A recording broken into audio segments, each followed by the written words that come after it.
Una temática que está en los titulares todos los días, que es el tema de colonización. Bueno, buen día, Carlos, y gracias por venir primero.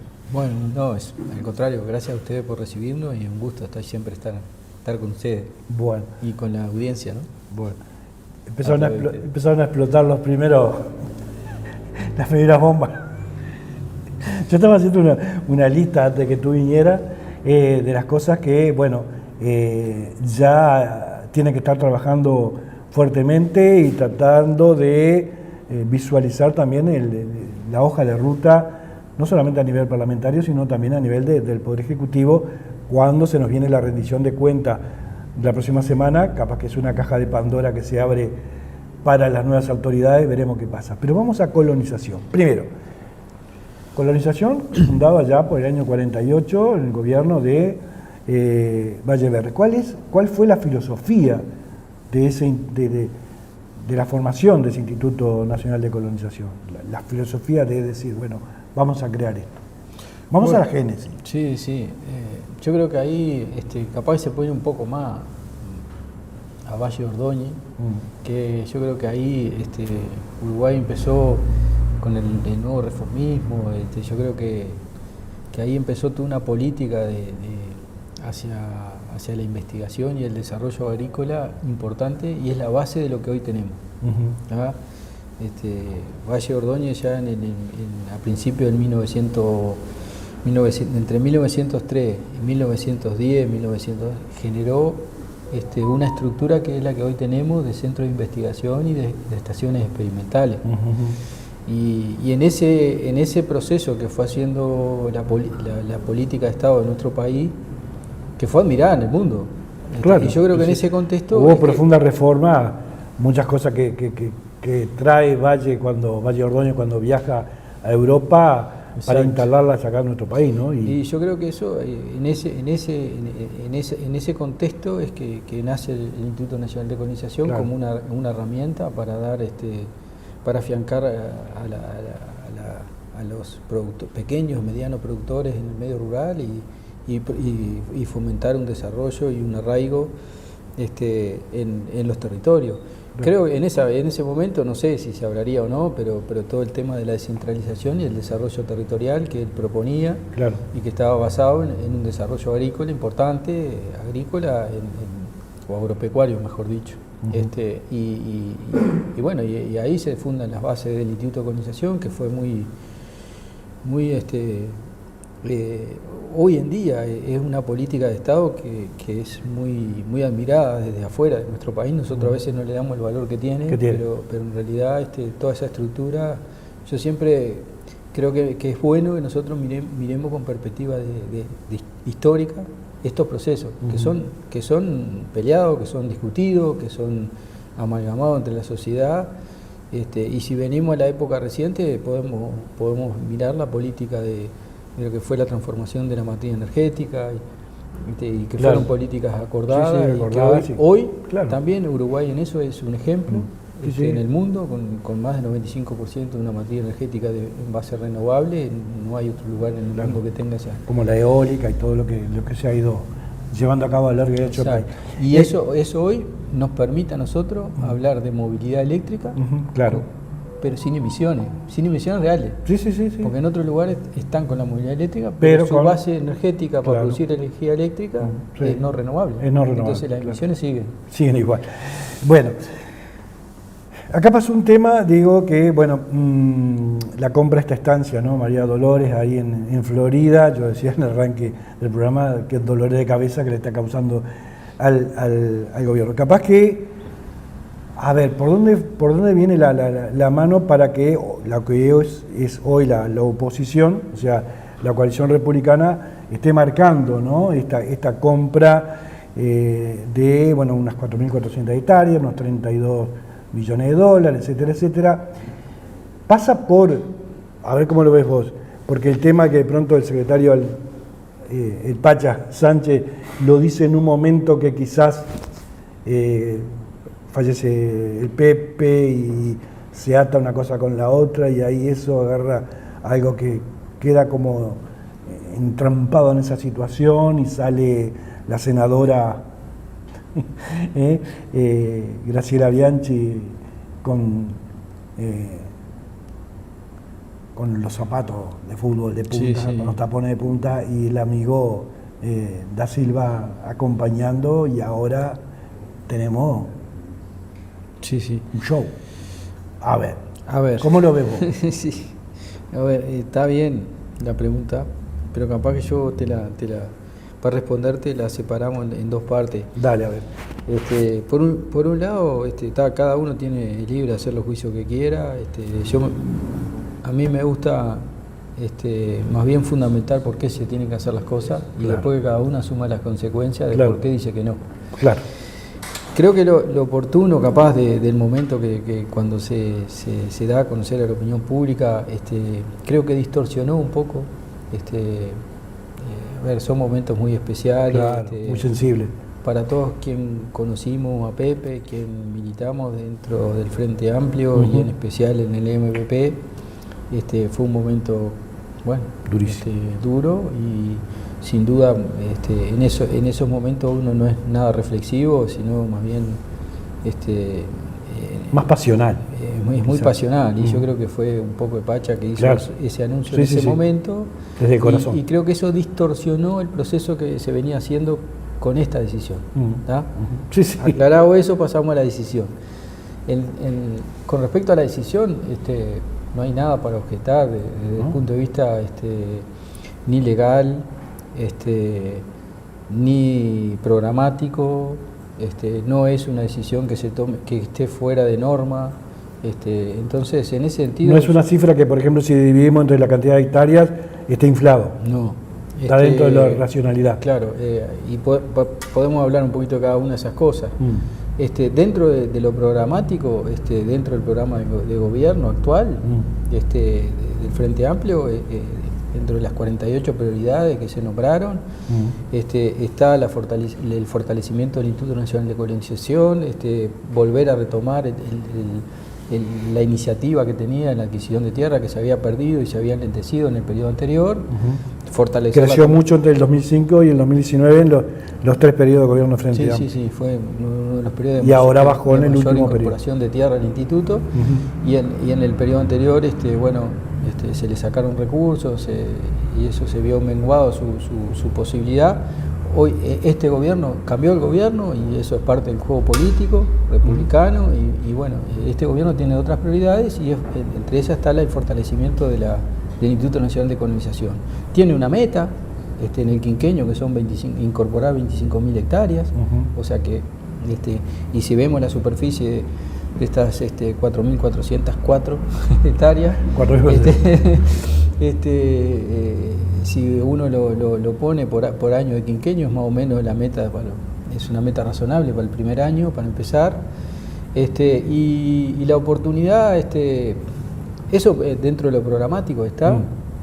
Podemos nombrar 1000 cosas más que están dentro de lo programático, como es fortalecer el desarrollo del riego a nivel de producción para mitigar el efecto del cambio climático sobre el sistema de producción, que venimos de años de 3 años consecutivos. A eso hay que ponerle cascabel al gato. En este caso es un campo que tiene una proporción entre tierra en secano y con posibilidad de riego muy alta. ¿Qué CONEA tiene, índice CONEA? Más o menos. No debe ser parejo. No recuerdo bien, pero esas 4.400 hectáreas son 5.500 hectáreas índice 100 CONEAT. Bien. O sea, está por encima de 100. Sí, de 100. Del promedio de del promedio, claro, que es 95. Por ahí, claro. Y son campos agrícola lechero, o sea, en esa zona, por otras actividades que uno tenía, hemos ido ahí a ver muchos cultivos agrícolas que requieren otro tipo de recursos y de suelo, sobre todo. Están aptos para eso. Más para ganadero, ¿no?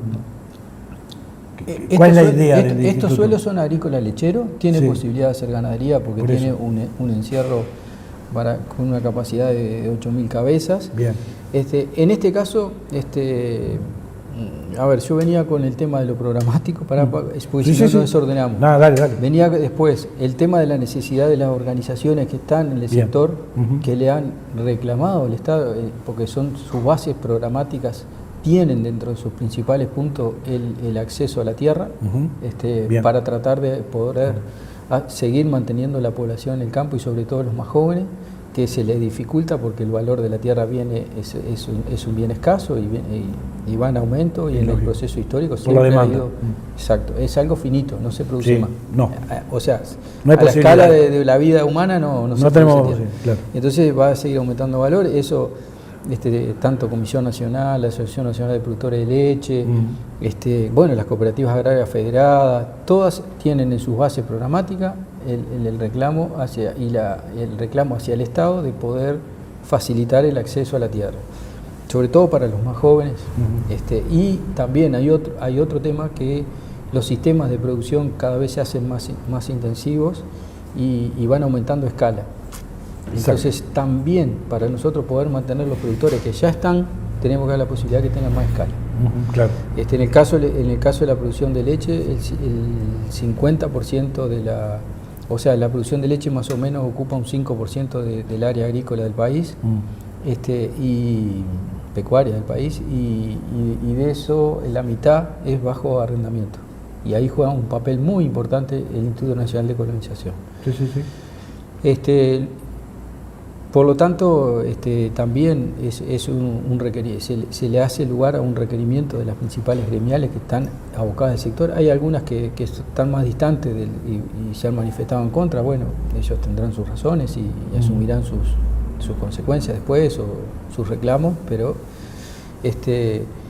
y creo que también después hay otro tema que tiene que ver con el desarrollo.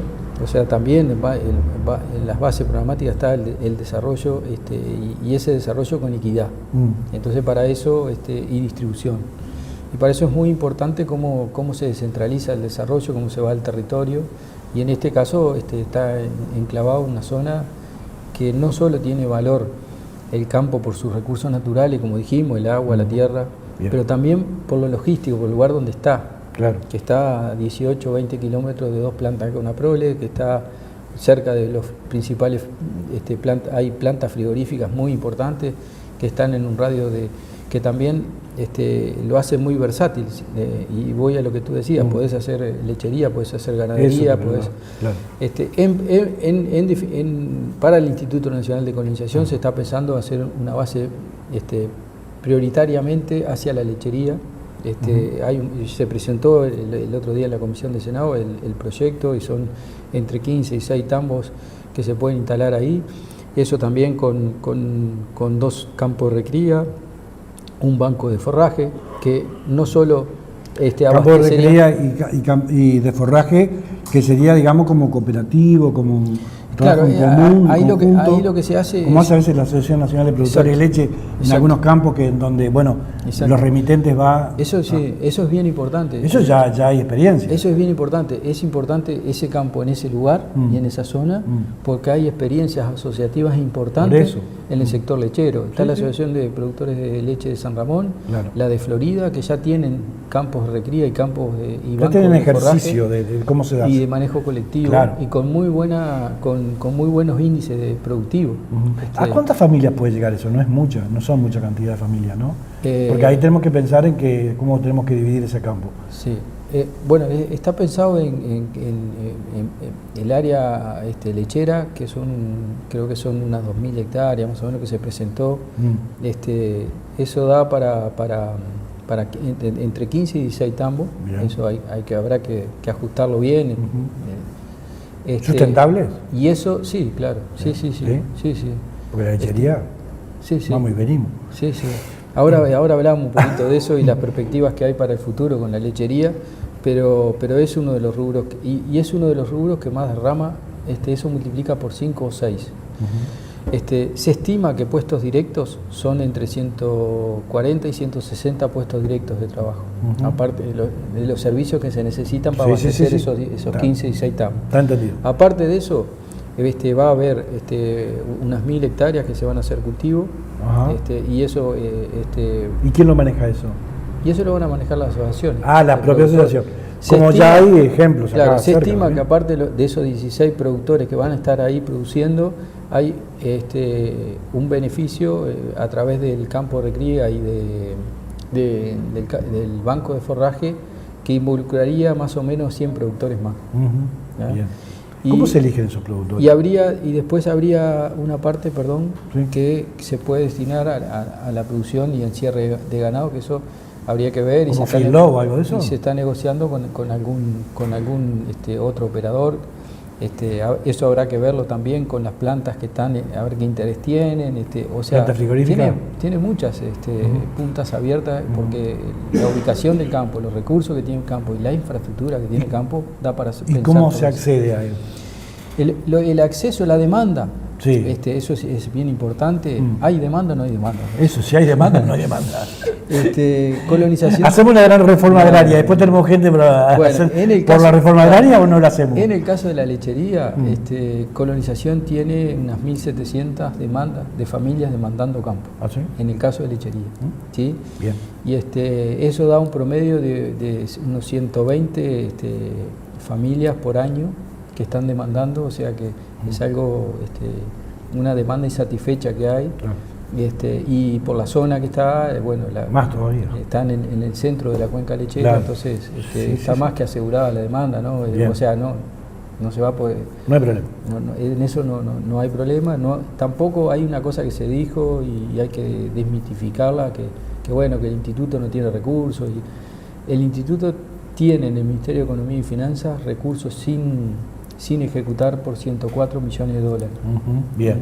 Entonces, eso está saldado, la decisión ya está tomada, obviamente a veces se dicen cosas que parecen un poco de loco, pero confunden a la opinión pública. Claro. Nadie va a tomar la decisión de adquirir un bien si no tiene los recursos, porque eso después le trae consecuencias legales. Sí, los recursos y que el bien que se compra cumpla con los objetivos que uno tiene trazado.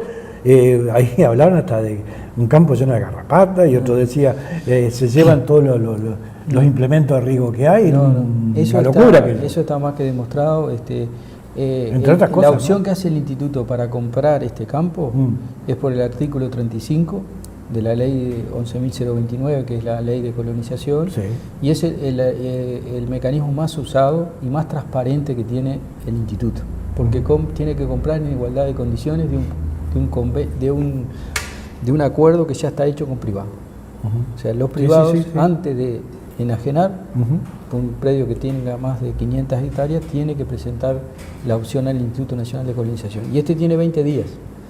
Y eso que no lo dijimos al principio, que por ese momento especial que se estaba viviendo y cómo se anunció, pero ahí hubo un proceso de 20 días que fue muy metódico, que terminó el 14 de mayo con la decisión del directorio de la compra, 2 días antes que se venciera el plazo. Pero eso hay todo un se venía un proceso anterior, claro, de estudio, de los técnicos que fueron a evaluar, de los directores. Y acá yo creo que en este caso se da aparte de los buenos equipos técnicos que tiene el Instituto Nacional de Colonización, que están preparados para tomar estas decisiones en cortos periodos de tiempo, porque tienen que competir con el particular, con los agentes inmobiliarios, para poder dar cumplimiento a la ley. En este caso particular, el Instituto Nacional de Colonización tenía en su directorio 2 personas que conocen muchísimo el sector. Eduardo Viera y Milton Perdomo, vecino acá, que todos conocen. Y Eduardo Viera también.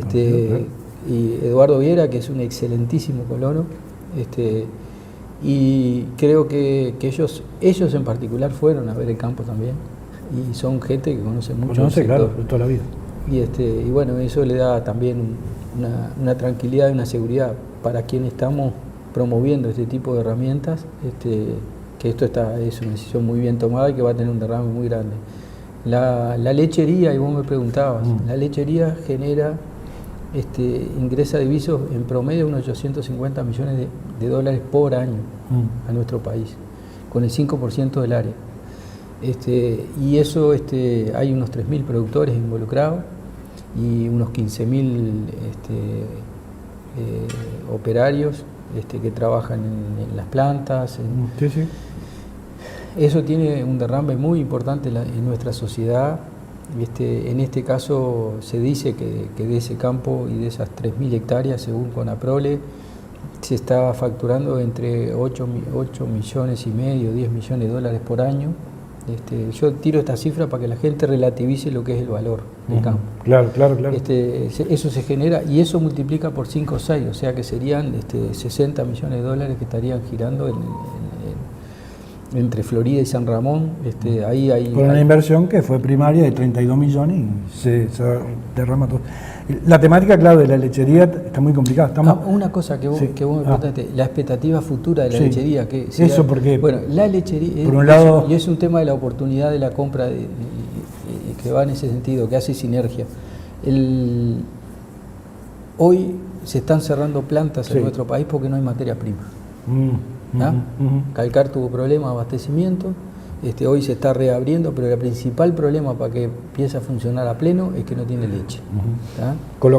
La colocación se puede hacer, pero no tenemos la materia prima. No tenemos materia prima. Entonces, esto... Lo que pasa es que hubo un momento en que cuántos tambos estuvieron cerrando y la gente se fue quedando. Claro, ahí es lo que yo decía un poco, el cambio de la matriz productiva. Que hoy en día un tambo...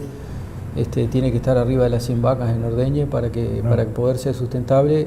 Ricardo Izaguirre, presidente, quien yo estimo mucho, el presidente del INALE, él dice, si no producimos más de 2.000 litros de leche, la comida de la casa compite con el pasto, a las vacas. Sí, recién ahí podemos pensar en desarrollarnos. Clarísimo, estamos sobreviviendo. Entonces, hoy en día eso ha ido cambiando por cómo es la estructura económica, cómo son los márgenes, y eso andan en 170 hectáreas, 200 hectáreas por predio para que poder tener posibilidad de desarrollo. Ahora, hay una expectativa muy buena de acá. El miércoles fue el foro, estaban bueno Alfredo y Stephanie, el foro del INALE, y ahí hubo un estudio de mercado que se presentó de las perspectivas del 2025 al 2035. Se estima que va a haber un desfasaje entre la oferta mundial y la demanda mundial de la producción más o menos de Nueva Zelanda, que queda en rojo, que no se sabe quién la va a producir.